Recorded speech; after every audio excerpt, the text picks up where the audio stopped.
নমস্কার বন্ধুরা, welcome back to my channel. কেমন আছেন আপনারা সবাই? সবাইকে জানাই শুভ দুপুর। তো আজকে একদম অন্যরকম একটা লাঞ্চ থালি শেয়ার করব আপনাদের সাথে। জানি না আপনাদের কেমন লাগবে, কারণ আজকে আমি ভাত রাখিনি লাঞ্চ থালিতে। মনটা চাইছিল কিছু অন্য একটা খাবার, যেমন ধরুন আজকে আমি পাস্তা বানিয়েছি, তো সেটাই আপনাদের সাথে শেয়ার করব। তো লাঞ্চ রেডি করার পর আমি নিজের জন্য বানিয়ে নিয়েছি একটু পাস্তা।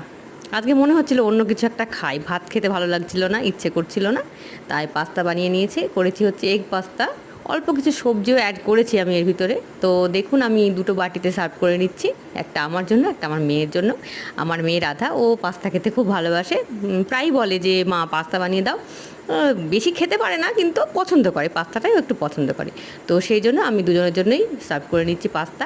আর তার সাথে আমি রেখে দিলাম হচ্ছে কিছু আম, প্লেটে নিয়ে নিয়েছি। আর এক গ্লাস জলও আমি রেখে দেবো। জল তো খেতেই হবে, যাই খাই, ভাত খাই কিংবা পাস্তা খাই, জল তো খেতে হবে, তাই নয় কি? তো ভিডিওটি ভালো লাগলে লাইক, শেয়ার, সাবস্ক্রাইব করে পাশে থাকবেন এবং কমেন্টে জানাতে ভুলবেন না কেমন লেগেছে। অসংখ্য ধন্যবাদ আমার সাথে থাকার জন্য। ভালো থাকবেন।